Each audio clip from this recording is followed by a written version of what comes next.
और उत्तराखंड के मुख्यमंत्री इस्तीफा दे दिया है। त्रिवेंद्र सिंह रावत के बारे में हम लगातार ये खबर बता रहे थे कि उनका जाना तय है।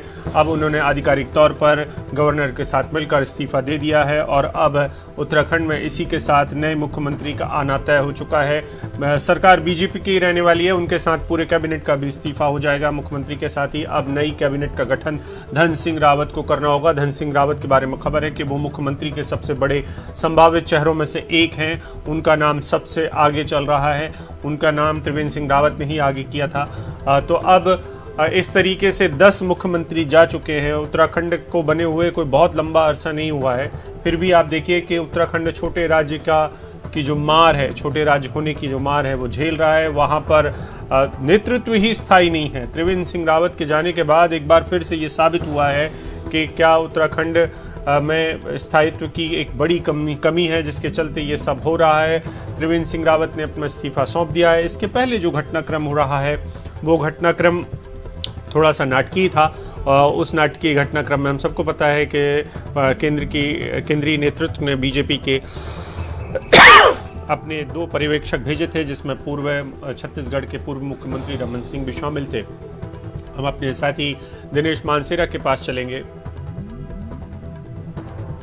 और हम अपने साथी दिनेश मानसेरा से जुड़ेंगे थोड़ी देर में। त्रिवेंद्र सिंह रावत का इस्तीफे के साथ ही दरअसल ये मामला साफ हो गया है कि अब बीजेपी आने वाले वक्त में जहां पर उत्तराखंड में बहुत जल्द ही चुनाव है, वहां पर जब चुनाव में जाएगी तो वो एक नए चेहरे के साथ जाएगी। अब नया चेहरा अमूमन समस्या रहा है कभी कहीं पर भी अगर आपने बहुत कम वक्त के लिए किसी राज्य की कमान किसी मुख्यमंत्री को दी है तो चुनाव आते आते वो कमान जो है वो संभाल नहीं पाते हैं या वक्त कम बचता है उन्हें अपनी इमेज बनाने के लिए। हमारे साथी अखिलेश जुड़ चुके हैं। अखिलेश, सुबह से आप सबको बता रहे थे कि ये तय है त्रिवेंद्र सिंह रावत का जाना, दिल्ली से ही उनको कह दिया गया होगा जिस तरीके की माहौल बना था। अखिलेश बताएं, त्रिवेंद्र सिंह रावत का इस्तीफा हो चुका है और पूरी कैबिनेट का भी इसके साथ ही नई कैबिनेट बनाने का भी रास्ता साफ हुआ होगा। जी बिल्कुल अभिषेक, और अभी जो जानकारी मिली है उसके मुताबिक 2 पर्यवेक्षक जो हैं वो आज शाम तक देहरादून पहुंच भी जाएंगे। रमन सिंह जो कि राष्ट्रीय उपाध्यक्ष हैं और साथ ही दुष्यंत कुमार गौतम, ये दोनों ही आज शाम तक देहरादून पहुंच रहे हैं, जिसके बाद नए नेता को चुनने की प्रक्रिया शुरू हो जाएगी।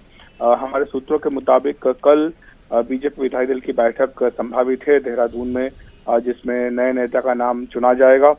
सूत्रों के मुताबिक त्रिवेंद्र सिंह रावत ने खुद ही धन सिंह रावत जो कि राज्य मंत्री हैं स्वतंत्र प्रभार शिक्षा के और साथ ही सहकारी विभाग के, उनका नाम प्रस्तावित किया था पार्टी आलाकमान से और कहा था कि धन सिंह रावत को उनकी जगह मुख्यमंत्री बनाया जाना चाहिए। माना जा रहा है कि धन सिंह रावत ही इस दौड़ में सबसे आगे हैं और कल उनका औपचारिक चयन हो सकता है। इसके साथ साथ ये भी चर्चा है कि वहां पर एक उप मुख्यमंत्री भी बनाया जाए, जिसके लिए पुष्कर सिंह धामी का नाम जो है वो चर्चा में है। तो ये सब देखना होगा कि इसके बाद आगे क्या परिस्थितियां बनती है, लेकिन त्रिवेंद्र सिंह रावत की विदाई पहले ही तय हो चुकी थी। कल शाम को जब वो रात को बल्कि जेपी नड्डा से मिले हैं बीजेपी अध्यक्ष से, उसके बाद जब वो निकले हैं तो उनका हाव भाव और भंगिमा ही बता रही थी कि उनको कह दिया गया है कि उनकी विदाई तय है, उनको जाकर के अपना इस्तीफा देना होगा। हालांकि उन्होंने अपनी कोशिश काफी की थी सरकार बचाने के लिए, अपनी कुर्सी बचाने के लिए, एक तरह का शक्ति प्रदर्शन करने का मन भी उन्होंने बनाया था जब वो उन्होंने कहा था कि वो विधायकों को बैठक अपने निवास पर बुला रहे हैं। जिला अध्यक्षों की बैठक भी बुलाने की बात उन्होंने कही थी, लेकिन पार्टी ने उनको 2 टूक कह दिया था कि आपको ये सब करने की जरूरत नहीं है, आपको सीधा इस्तीफा देना होगा। बीजेपी अध्यक्ष जेपी नड्डा ने उनको फोन भी किया और उसके बाद उनकी विदाई तय हो गई थी, जिसके बाद अब उन्होंने इस्तीफा अपना दे दिया है। जी बिल्कुल, और इनके पास वक्त कम होगा जो नए मुख्यमंत्री बनेंगे अखिलेश, क्योंकि चुनाव नज़दीक है और एक बड़ी चुनौती है और इसमें भी आम आदमी पार्टी अपने पैर पसार रही है उत्तराखंड में भी, और कांग्रेस में भी हरीश रावत आके पहले ही ऐलान कर चुके हैं कि वो मुकाबला करेंगे पुरजोर तरीके से। जी हाँ, समय कम है। अभी 10 दिनों बाद ही त्रिवेंद्र सिंह रावत सरकार के 4 साल पूरे होने जा रहे थे, उससे पहले ही उनको इस्तीफा देने के लिए कह दिया गया। अब वक्त जो है वो केवल 1 साल का है। अगले साल उत्तर प्रदेश के साथ साथ उत्तराखंड में भी विधानसभा चुनाव होंगे और ऐसे में जबकि सिर्फ 1 साल का वक्त है, क्या ये बदलाव रास आएगा राज्य की जनता को, ये देखने की बात होगी। क्योंकि इससे पहले भी जब जब ये फार्मूला इस्तेमाल किया गया है तो उत्तराखंड की जनता को ये फार्मूला कभी रास नहीं आया। वो समझ जाते हैं कि ये सरकार में जो अलोकप्रियता है मुख्यमंत्री को उसको किनारे करने के लिए, उसको खारिज करने के लिए ये मुख्यमंत्री बदला जाता है। बीजेपी भी ये कर चुकी है, कांग्रेस भी ये कर चुकी है। तो ऐसे में ये पार्टियां जो करती हैं चुनाव से पहले नेतृत्व परिवर्तन, तो इनकी वापसी हो नहीं पाती है। कम से कम उत्तराखंड का इतिहास यही बताता है। तो ये देखने की बात होगी कि जो अगले मुख्यमंत्री बनते हैं वो इस परीक्षा में सफल हो पाते हैं या नहीं हो पाते हैं। धन सिंह रावत का नाम इसलिए लिया जा रहा है क्योंकि वो त्रिवेंद्र सिंह रावत के विश्वास पात्र माने जाते हैं। आरएसएस पृष्ठभूमि के वो हैं, एबीवीपी से आते हैं, आरएसएस से जुड़े रहे हैं, संगठन मंत्री वो रहे हैं। संगठन मंत्री का पद हम सब जानते हैं कि आरएसएस की ओर से बीजेपी में नियुक्ति होती है उस व्यक्ति की, वो संगठन का वो व्यक्ति आरएसएस का होता है। उत्तराखंड माफ कीजिएगा, छत्तीसगढ़ के चुनाव में भी इनको जिम्मेदारी दी गई थी और वहां पर बीजेपी की सरकार बनी थी, जिसके बाद से इनका कद जो है वो पार्टी में ऊंचा हुआ था। 2012 में ये चुनाव लड़े थे लेकिन तब हार गए थे। 2017 में चुनाव जीते, उसके बाद इनको स्वतंत्र राज्य मंत्री प्रभार दिया गया शिक्षा विभाग का। तो ये तब से ही मंत्री हैं और जैसा मैंने कहा है कि ये त्रिवेंद्र सिंह रावत के विश्वस्त माने जाते हैं, इसीलिए उनका नाम जो है रावत ने आगे बढ़ाया है। बिल्कुल।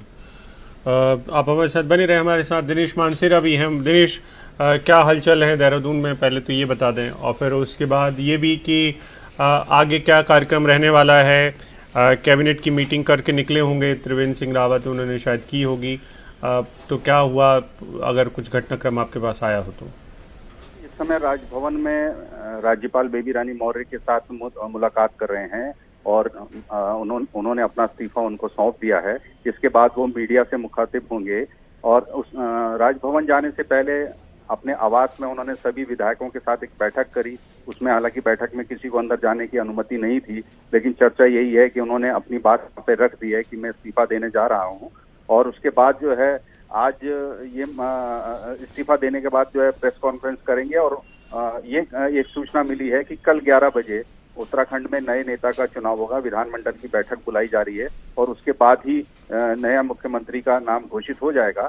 और ऐसी भी खबर है कि आज शाम को दिल्ली में पार्लियामेंट्री बोर्ड की बैठक होगी बीजेपी की और उसमें नया मुख्यमंत्री कौन होगा उस पर एक मोहर लगेगी। वही चीज तय करके हाईकमान से कुछ पर्यवेक्षक वहां पर या जो राज्य के प्रभारी हैं दुष्यंत गौतम वो वहां पर जाएंगे और नए नेता का चुनाव कल 11 बजे देहरादून में होगा और मुख्यमंत्री के रूप में नए चेहरा जो माना जा रहा है कि धन सिंह रावत होंगे, उनकी ताजपोशी होने जा रही है।